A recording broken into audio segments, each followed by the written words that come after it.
بسم اللہ الرحمن الرحیم۔ السلام علیکم۔ حسنہ ہاتھ میں شاپر اٹھائے اماں کے ساتھ باتوں میں مشغول تھی۔ گھر کا کچھ ضروری سامان لینے کی وجہ سے اسے اماں کے ساتھ شہر جانا پڑا۔ رکشے والا گاؤں سے تھوڑی سی دور سڑک پر ہی اتار دیتا اور باقی کا کچا راستہ پیدل ہی طے کرنا پڑتا۔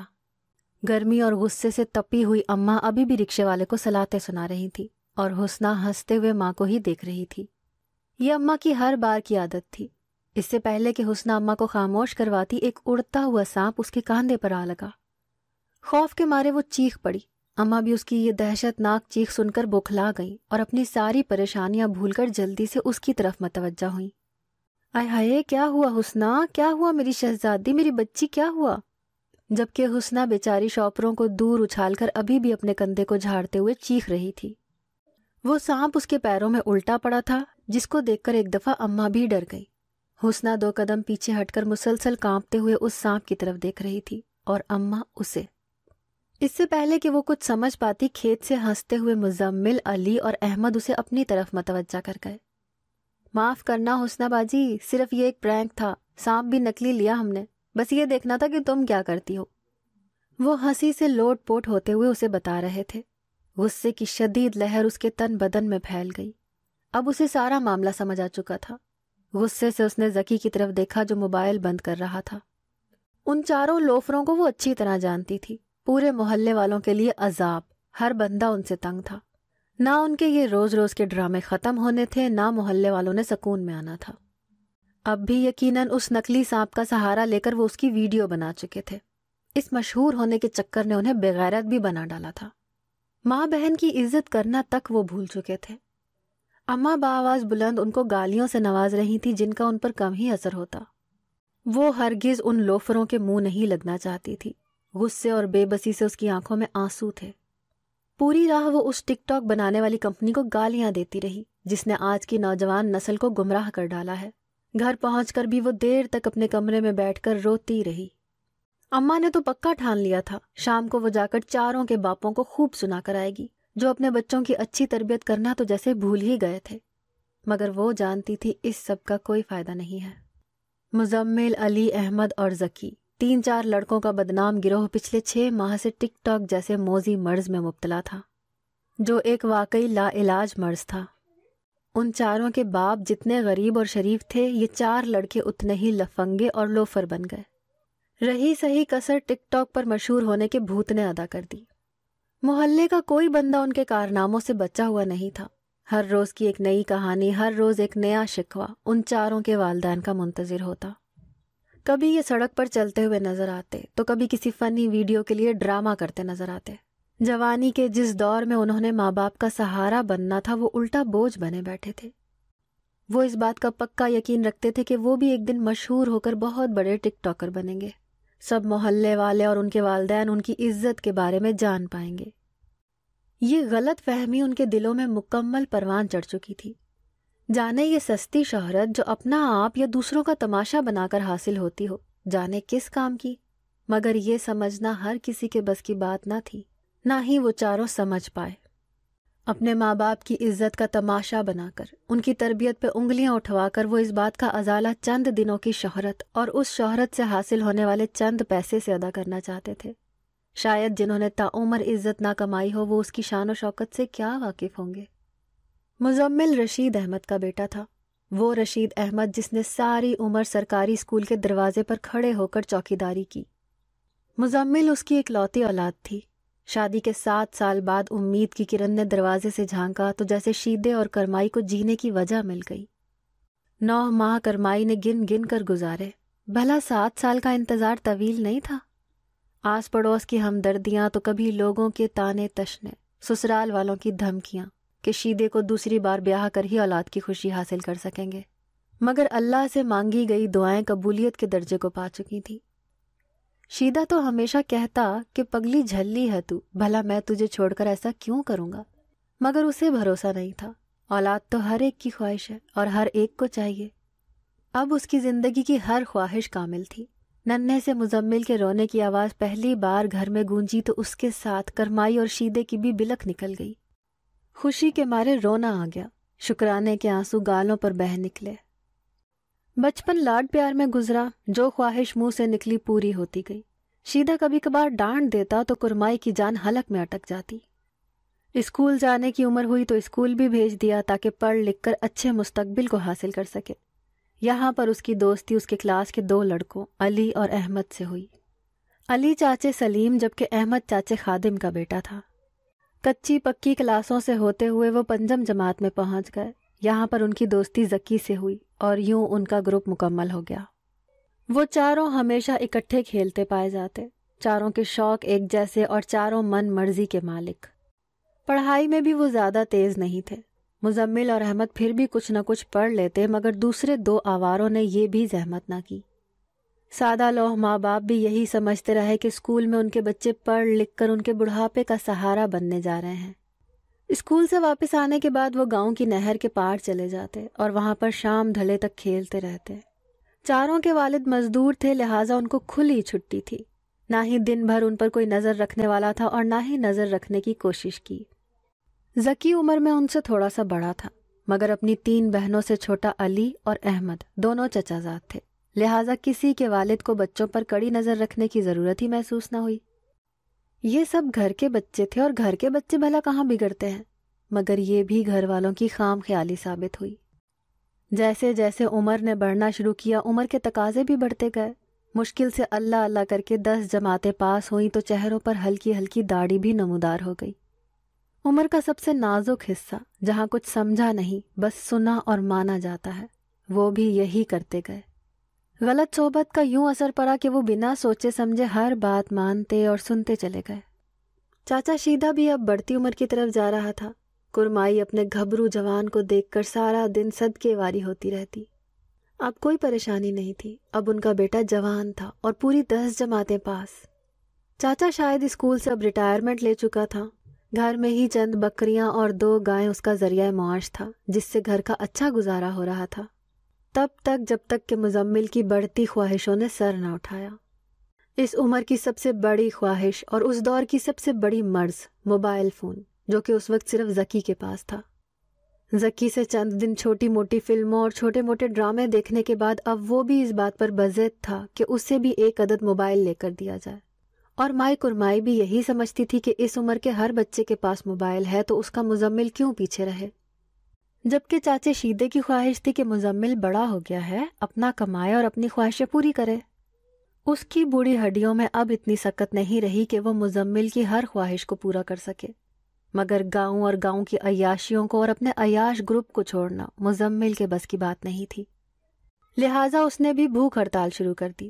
ایک ہی دن میں مائی کرمائی کی جان پر بنائی اور مجبوراً چاچے شیدے کو اپنی 2 بکریوں کی قربانی دینی پڑی۔ اس شام مزمل کے ہاتھ میں بھی ایک بڑا موبائل تھا، وہی موبائل جس کے وہ آئے روز خواب دیکھتا تھا۔ موبائل آج کے دور کی بڑھتی ہوئی مانگ ہے، مگر کہتے ہیں کہ ہر چیز کے فائدے کے ساتھ ساتھ اس کے نقصانات کو بھی مد نظر رکھا جائے۔ یہ چیز لوگوں کے لیے باعث عزت ہونے کے ساتھ ساتھ باعث ذلت بھی ہے۔ جس چیز کو جس طور پر استعمال کیا جائے وہ ہمیں وہی چیز فراہم کرتی ہے۔ لوگوں کے لیے یہ اب رابطے کے ذریعے سے ہٹ کر عزت کا ذریعہ بن چکا ہے۔ جس کے پاس جتنا بڑا اور مہنگا موبائل ہے وہ اتنا ہی جانا پہچانا اور معزز انسان ہے، مگر حقیقت تو یہ ہے کہ اس کے فوائد کے ساتھ ساتھ اس کے نقصانات نے بھی دنیا میں تباہی مچا رکھی ہے، اور پھر رہی صحیح کسر اس میں موجود ایپس نے پوری کر دی، جن کو بنانے کی ضرورت آج تک سمجھ میں نہیں آئی۔ موبائل کی سب سے زیادہ ڈیمانڈنگ ایپ ٹک ٹاک، جس نے لوگوں کو تباہی کے دہانے پر لا کھڑا کر دیا ہے۔ لوگ صرف سستی شہرت کی خاطر اپنا آپ بیچ رہے ہیں۔ گھروں میں باعزت طریقے سے رہنے والی لڑکیاں اب ٹک ٹاک کے گانوں پر گنگناتی ہوئی نظر آتی ہیں۔ گھروں میں باعزت طریقے سے رہنے والی لڑکیاں اب ٹک ٹاک کے گانوں پر گنگناتی ہوئی نظر آتی ہیں، اور ان پر تھر تھراتے ہوئے جسموں پر جتنی ہوس زدہ نگاہیں پڑتی، یہ ٹک ٹاکرز کے لیے اتنی ہی عزت کی بات ہے۔ لطف اندوز ہونے کی حد تک تو یہ ایک بہترین ایپ تھی، مگر یہ لوگوں میں ایک نفسیاتی مرض کی طرح داخل ہو گئی ہے۔ آج کل کے دور میں ہر دوسرا بندہ خود کو ایک بڑا ٹک ٹاکر تصور کرتا ہے۔ جب مزمل نے موبائل لیا تھا تو یہ کیسے ممکن تھا کہ وہ ٹک ٹاک جیسے مرض سے دور رہتا، لہٰذا اسی شام ذکی نے اسے ٹک ٹاک انسٹال کر دی۔ باپ کی محنت کی کمائی کے ہزاروں روپے وہ پیکیجز پہ خرچ کر کے دن رات تک ٹک ٹاک دیکھنے لگا۔ ٹک ٹاک نے ان کے دماغوں پر ایسا اثر چھوڑا کہ ٹک ٹاک ہی ان کا اٹھنا بیٹھنا کھانا پینا اوڑھنا اور بچھونا بن گئی۔ باپ کا نازوں سے پلا ہوا بیٹا ٹک ٹاک پر برباد ہو کر رہ گیا۔ وہ چاروں بھول چکے تھے کہ ان کے بوڑھے ماں باپ اور ان سے وابستہ دوسرے افراد انہیں یوں ضائع ہوتے دیکھ کر کس قدر دکھی ہیں۔ اب روزانہ کی ویڈیوز کا سلسلہ جاری تھا۔ کبھی وہ ناچتے ہوئے ویڈیوز بنا رہے ہیں تو کبھی کچی سڑک پر پاؤں سے پاؤں ملا کر چلتے ہوئے، کبھی کسی بزرگ کے ساتھ ان کا پرینک چل رہا ہے تو کبھی کسی کو تنگ کیے کھڑے ہیں۔ گاؤں کے لوگ ان سے بے حد پریشان تھے۔ ان کی دیکھا دیکھی گاؤں کے دوسرے بچوں نے بھی یہ تقاضا شروع کر دیا تھا۔ لوگوں کی شکایتیں آہستہ آہستہ ان کے والدین کے گھروں تک جا پہنچی اور وہ سادہ لوگ ہر بار ہی ان سے معافی مانگ کر ایک بار پھر بیٹوں کو سمجھانے لگ جاتے۔ چاچے شیدے نے مزمل کو یہ سمجھانے کی بھرپور کوشش کی کہ اب وہ جوان ہو گیا ہے، ان لوفر دوستوں کی دوستی کو چھوڑ کر اس کے بڑھاپے کا سہارا بنے اور شہر چلا جائے، جا کر اپنے چچا کی دکان پر نوکری کرے، جہاں کی اچھی خاصی تنخواہ ان کا اچھا خاصا گزارا کروا سکتی ہے۔ مہنگائی کے اس دور میں جہاں ہر طرف بھوک کے لالے پڑے ہیں، ایسے میں غریب لوگوں کے پاس ایسا کوئی رستہ نہیں جس سے وہ اپنے رزق میں وسعتیں پیدا کریں۔ چاچے رشید نے ہر ممکن کوشش کی کہ اسے اس گروپ سے دور کریں، مگر کاش یہ کوشش پہلے کی ہوتی۔ اب اس کے ہاتھ سے وقت نکل چکا تھا اور مزمل اس دلدل میں پھنس چکا تھا۔ وہ چاروں اب ٹک ٹاک پر مشہور ہونے کے چکروں میں تھے۔ ایک بار مشہور ہو کر وہ اس محلے کو اپنی اہمیت کا احساس دلانا چاہتے تھے۔ ان کے مطابق دوسروں کو تنگ کرنا، دوسروں کی عزت نفس سے کھیلنا بالکل بڑی بات نہیں تھی۔ یہ بس ایک کھیل ہی تو تھا جس سے چند لمحے انہوں نے لطف اندوز ہونا تھا اور ان چند لمحوں نے ٹک ٹاک پر ان کی فین فالوئنگ کو بڑھا دینا تھا۔ آج کے فین فالوئنگ تماش بین، مگر کہا کرتے ہیں کہ تماشا دیکھنے والے ایک دن خود بھی بڑے تماشا بن جاتے ہیں۔ آج بھی انہوں نے حسنہ کے ساتھ یہ پرینک کیا تھا جس کا انہیں ذرا بھی افسوس نہیں تھا۔ حسنہ خالہ شیما کی بیٹی تھی، عمر میں ان چاروں سے بڑی۔ خالہ شیما تو خود 20 مرتبہ ان کی بدتمیزیوں کا شکار ہوئی تھی، مگر حسنہ کا یہ پہلا موقع تھا جب اسے یوں سرے راہ ذلیل ہونا پڑا۔ یہ کیسا پرینک تھا جس میں نہ کسی کی عزت کو دیکھا جائے، نہ کسی کے احساسات کے بارے میں جانا جائے، محض چند لمحے کی خود غرضی دکھا کر اگلے سے معذرت کے چند بول دیے جائیں۔ یقین کریں معذرت کے چند بول کبھی بھی عزت نفس یا گئی ہوئی عزت کو واپس نہیں لا سکتے۔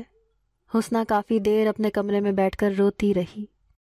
اس نے اماں کو منع کیا تھا کہ وہ چاچے شیدے کے گھر نہ جائے اور اس سے وہ لوفر اور بدتمیز لڑکے سوائے ضد کے اور کچھ نہیں پکڑیں گے، مگر اماں سے رہا نہ گیا اور اماں نے جا کر مزمل کے گھر اچھی خاصی سنا دی۔ پچھلی گلی میں اس نے باقی تینوں کے گھروں میں بھی جھانکا اور چاروں کے والدین کے پاس صرف شرمندگی اور بے بسی کے علاوہ کہنے کے لیے کچھ بھی نہیں تھا۔ چاچے شیدے نے بے بسی سے چارپائی پر بیٹھی کرمائی کو دیکھا۔ یہ سب تمہاری ڈھیل کا نتیجہ ہے۔ میں نے تمہیں لاکھ دفعہ منع کیا کہ اسے اس قدر ڈھیل مت دو، مگر تم میری سنتی کہاں ہو۔ شیما کے جاتے ہی شیدہ کرمائی پر بھڑک اٹھا اور بیچاری کرمائی اولاد کے بگڑ جانے پر بس آنسو بہاتی رہ گئی۔ اس نے بھی تو یہ دن خواب میں بھی نہیں سوچا تھا۔ وہ بھی تو چاہتی تھی کہ اس کا مزمل ایک اچھا انسان بنے۔ شام کو وہ گھر آیا تو چاچے شیدے نے اس سے دریافت کیا، وہ تو بس ایک پرینک تھا ابا، اور حسنہ باجی کو ہم نے بتایا بھی تھا۔ تو بغیرت ہو گیا مزمل، تیری عزت اور غیرت مر گئی ہیں۔ اگر تیری کوئی اپنی بہن ہوتی تو اس کے ساتھ بھی یہ پرینک کرتا؟ میں کہتا ہوں چھوڑ کیوں نہیں دیتا اپنے آوارہ دوستوں کو۔ ابا کا یہ لیکچر روز کا تھا، لہٰذا اس نے سنی انسنی کر دی۔ حسنہ پر اسے بے حد غصہ آیا تھا۔ حسنہ خالہ سیما کی بیٹی تھی اور خالہ شیما ان کی ہمسائی تھی۔ بڑی دو بیٹیوں کو رخصت کر کے اب خالہ شیما کی ساری توجہ حسنہ پر تھی۔ حسنہ اکثر و بیشتر بخار میں مبتلا رہتی۔ گاؤں میں لڑکیوں کے زیادہ پڑھے لکھے ہونے پر پابندی تھی، لہٰذا مدرسے میں سے چند کتابیں پڑھنے کے بعد حسنہ گھر کی ہو کر رہ گئی۔ مدرسے کی ان چند کتابوں نے حسنہ پر گہرا اثر چھوڑا۔ حسنہ ایک دیندار لڑکی تھی۔ وہ گھر میں چھوٹے بچوں کو قرآن مجید پڑھاتی، اپنے برقعے اور چادر کا خاص اہتمام کرتی اور اس کے علاوہ نماز روزے کی پابندی کرتی تھی۔ مزمل اور اس کے باقی تینوں دوستوں کی سوئی حسنہ پر اٹکی، جس کی وجہ سے وہ ایک بار پھر ذلیل ہوئے اور سارا ہی لحاظ بالائے طاق رکھتے ہوئے اب وہ حسنہ پر بحث و مباحثہ کر رہے تھے۔ کچھ زیادہ ہی دیندار بنتی ہے، یہ برقعے کا سہارا لے کر سمجھتی ہے کہ ہم اسے جانتے نہیں۔ مزمل کو اب بھی اس پر شدید غصہ تھا۔ چھوڑ یار، ایک دن بدلہ لے کر اس پر یوں ویڈیو بناؤں گا کہ راتوں رات وائرل کر دوں گا۔ احمد اور علی بھی اچھے خاصے تپے ہوئے تھے۔ فی الحال کے لیے ان کے موبائل اور ان کی ویڈیو بنانے والی حرکت پر مکمل پابندی لگا دی گئی تھی۔ گاؤں میں بھی یہ سب کی مشترکہ رائے تھی کہ گاؤں میں ان سب کی عزت اور لحاظ کا خیال رکھا جائے۔ یہ بدامنی اور بدنظمی پھیلانی ہی ہے تو کہیں اور جا کر پھیلائیں۔ بہتر یہی تھا کہ کچھ وقت کے لیے اس سب سے کنارہ کر لیا جائے، یا یہ کہ کچھ وقت کے لیے کوئی مناسب کام ڈھونڈ کر کام شروع کیا جائے اور اس کے بعد اپنے مشہور ہونے اور شہرت پانے والے خواب کو پورا کیا جائے۔ اس بات کو پایہ تکمیل تک پہنچانے کے لیے ذکی اپنے باپ کے ساتھ مویشی سنبھالنے میں مصروف ہو گیا، جبکہ باقی تینوں صبح گاؤں سے باہر موجود ایک پولٹری فارم میں چھوٹا موٹا کام کرنے لگ گئے۔ مگر ویڈیوز بنانے والا بھوت ابھی بھی ان کے سر پر سوار تھا، آخر ایک مشہور ٹک ٹاکر جو بننا تھا۔ مگر پھر بھی ان کے والدین کافی حد تک مطمئن تھے کہ چلو کچھ نہ کچھ کام شروع کیا۔ سب سے بڑھ کر یہ بات کہ کسی نہ کسی طرح یہ گروپ تو الگ ہوا تھا، مگر ہمیشہ کی طرح وہ سادہ لوگ اس حقیقت سے بے خبر تھے جو صرف انہی کے ذہنوں میں موجود تھی۔ کام کرتے ہوئے 3 ماہ کا عرصہ گزر گیا۔ اب ان تینوں کو کام سے کافی حد تک واقفیت حاصل ہو گئی تھی۔ گاؤں والے بھی کسی حد تک پرسکون تھے۔ اسی دوران حسنہ کا انتقال ہو گیا۔ حسنہ کا ہر روز رہنے والا ہلکا ہلکا بخار ٹائیفائڈ کی شکل اختیار کر کے مہلک ثابت ہوا اور حسنہ کی جان لے کر ہی جان چھوڑی۔ خالہ شیما کے ساتھ ساتھ یہ واقعہ گاؤں کے سبھی لوگوں کے لیے کافی دلسوز ثابت ہوا۔ وہ فارم سے چھٹی کا دن تھا جس دن حسنہ کا انتقال ہوا، اور وہ تینوں ذکی کے ڈیرے پر موجود تھے۔ حسنہ باجی تو ہمارے مشہور ہونے کے خواب کو اپنے ساتھ لے کر ہی دفن ہو گئی۔ بیچاری نے کس قدر واویلا کیا تھا جس دن ہم نے اس کے ساتھ پرینک کیا تھا۔ مزمل کو اب بھی وہ واقعہ اچھی طرح یاد تھا۔ اگر وہ زندہ بھی رہتی تو تم لوگوں میں اتنی جرت نہیں تھی کہ کچھ کر پاتے۔ یہ بس پیٹھ پیچھے کی ڈینگے ہیں جو تم لوگ بیٹھ کر مار سکتے ہو۔ یہ مزمل تھا جسے ہمیشہ سے ہی اپنے گروپ کے لڑکے بزدل لگے تھے۔ تو تم کون سا کوئی تیر مار سکتے ہو؟ تم بھی تو ہماری طرح ہی ہو۔ احمد کو اس کی بات پر جی بھر کر غصہ آیا۔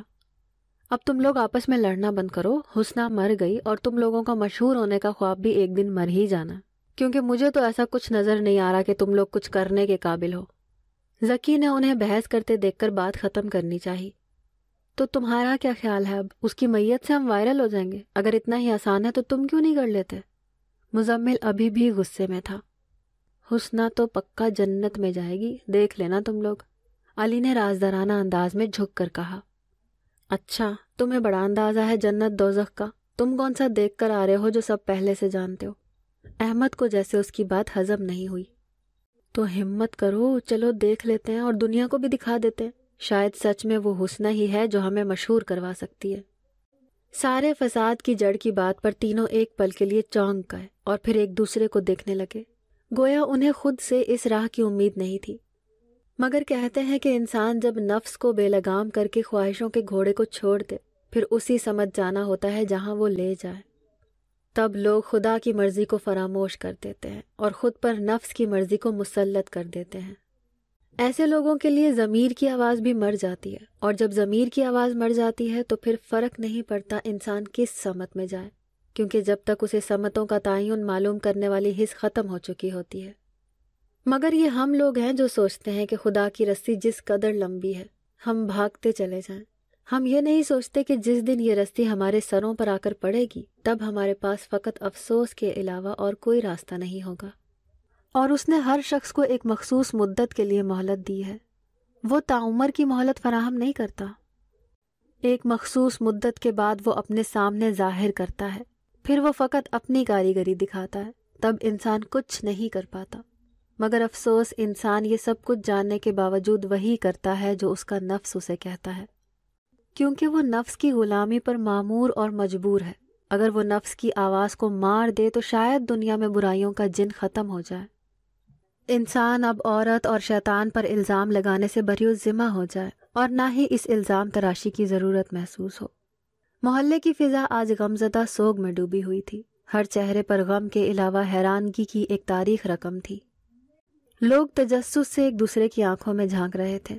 پورے گاؤں میں موت کے سناٹے کا راج تھا۔ محلے کے لوگ تقریباً بھاگتے ہوئے چاچے شیدے کی حویلی میں جمع تھے۔ لوگوں کی چہمگوئیاں، عورتوں کی سرگوشیاں اور رونے پیٹنے کی آواز نے محلے میں کوہرام مچا رکھا تھا۔ کوئی نہیں جانتا تھا ایک دم سے کیا ہوا، کون سی ایسی آفت ٹوٹ پڑی چاچے شیدے پر۔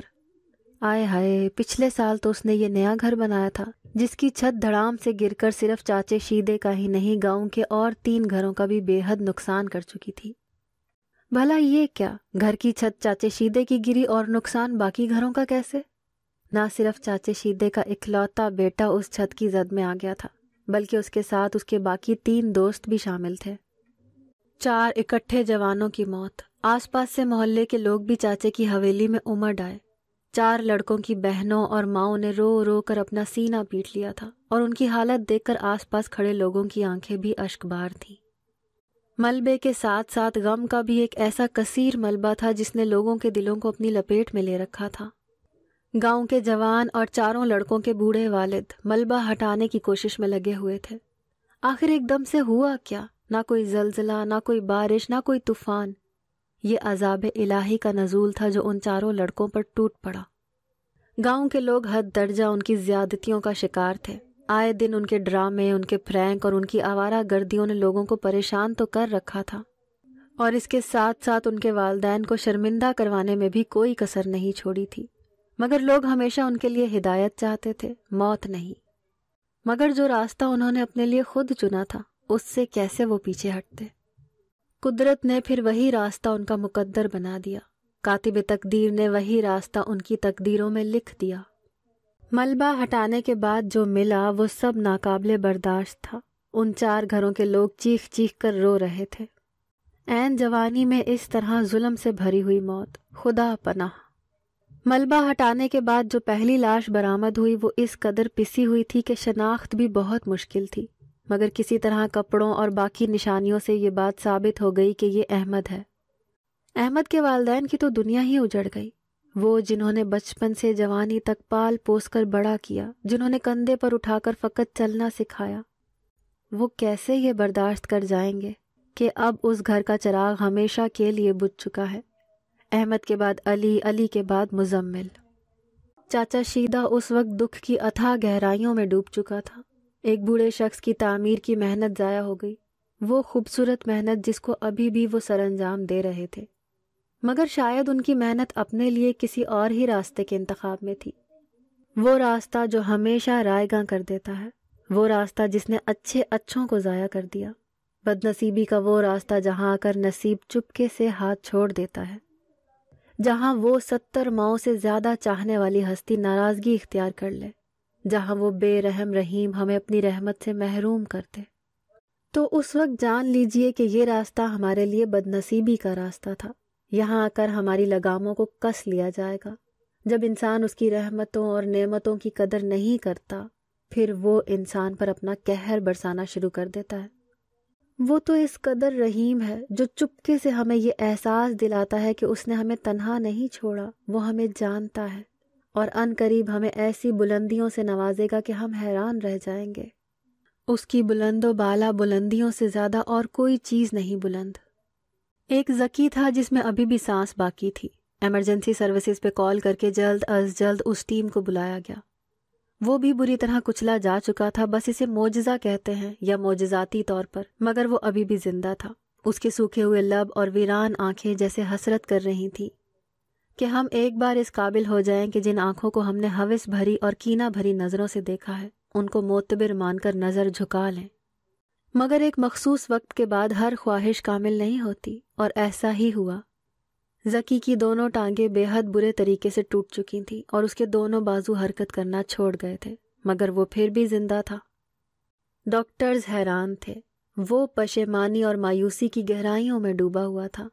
ڈاکٹر نے مخصوص وقت نکال کر اسے اپنے پاس بٹھایا اور اسے گزشتہ باتوں کو یاد کروانے لگا، مگر ہوا یہ تھا کہ جب بھی وہ بات کرنا شروع کرتا تو ایسے لگتا گویا وہ بات نہیں کر رہا، کوئی اسے کوڑے لگا رہا ہے۔ یہ بات ڈاکٹر کے لیے کافی حیران کن تھی۔ وہ بار بار مسئلے کی حد تک جانا چاہتا تھا، اور پھر واقعی وہ ایک دن اس بات میں کامیاب ہو گیا۔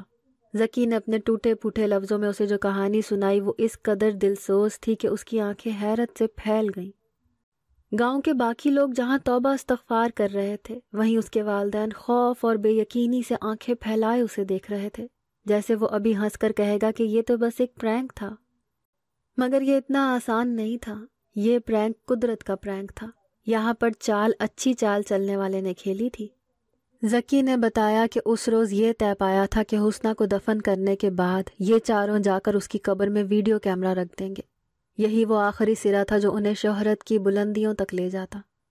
اس کے بعد یہ ویڈیو راتوں رات وائرل ہوتے اور اس کے ساتھ یہ شرط بھی مکمل ہو جاتی کہ حسنہ جنت میں جائے گی یا دوزخ میں۔ اور اس خواہش کے حصول کے لیے وہ چاروں اس رات قبرستان پہنچ گئے۔ بنا خدا سے خوف کھائے انہوں نے خدا کے کام میں دخل اندازی کی اور قبر کو کھود کر کیمرے اندر رکھ دیے، اور صبح سویرے جا کر وہ کیمرہ اٹھا لیا۔ پھر وہ تینوں چاچے شیدے کی چھت کے نیچے جمع تھے، وہ گھر جسے چاچے شیدے نے ریٹائرمنٹ کے بعد تعمیر کیا تھا۔ کامیابی ان سے چند قدم کے فاصلے پر تھی۔ وہ خوش تھے، انہوں نے اپنے منصوبے کو کامیاب ثابت کیا تھا۔ جیسے ہی کیمرہ آن ہوا، ایک چیخ کے ساتھ وہ چھت ان کے سروں پر آ گری اور ان کی پوری ہستی کو ہلا کر رکھ دیا۔ کامیابی اب چھت کے ملبے میں گم ہو گئی۔ بس یہاں پر موت کی آخری ہچکی تھی اور ذکی کی ساری باتیں خاموش ہو گئیں۔ گاؤں کے لوگ آج بھی اس واقعے کو عبرت کے طور پر یاد رکھتے ہیں۔ آج بھی یہ واقعہ نسل در نسل دہرایا جاتا ہے کہ کاش اتر جائے تیرے دل میں میری بات۔ کامیابی وہ ہے جو خدا دیتا ہے، کامیابی وہ ہے جو خدا داد صلاحیتوں سے حاصل ہوتی ہے، اور کامیابی وہ ہے جو ماں باپ اور والدین کے حکم سے حاصل ہوتی ہے۔ تو نہ جانے کیوں آج کا کامیابی کا یہ خواب ناکامی کی گہری چادر لپیٹ کر انہی کے ساتھ ہمیشہ کے لیے دار فانی سے کوچ کر جائے گا۔ خدا ہم سب کی حفاظت کرے، آمین۔ اگر آپ کو ہماری آج کی کہانی پسند آئی ہے تو اس ویڈیو کو لائک کریں اور زیادہ سے زیادہ شیئر کیجیے۔ اس طرح کی مزید اچھی اور سبق آموز کہانیاں سننے کے لیے ہمارے چینل کہانی بازار کو سبسکرائب کرنا نہ بھولیے گا۔ فی امان اللہ، اللہ حافظ۔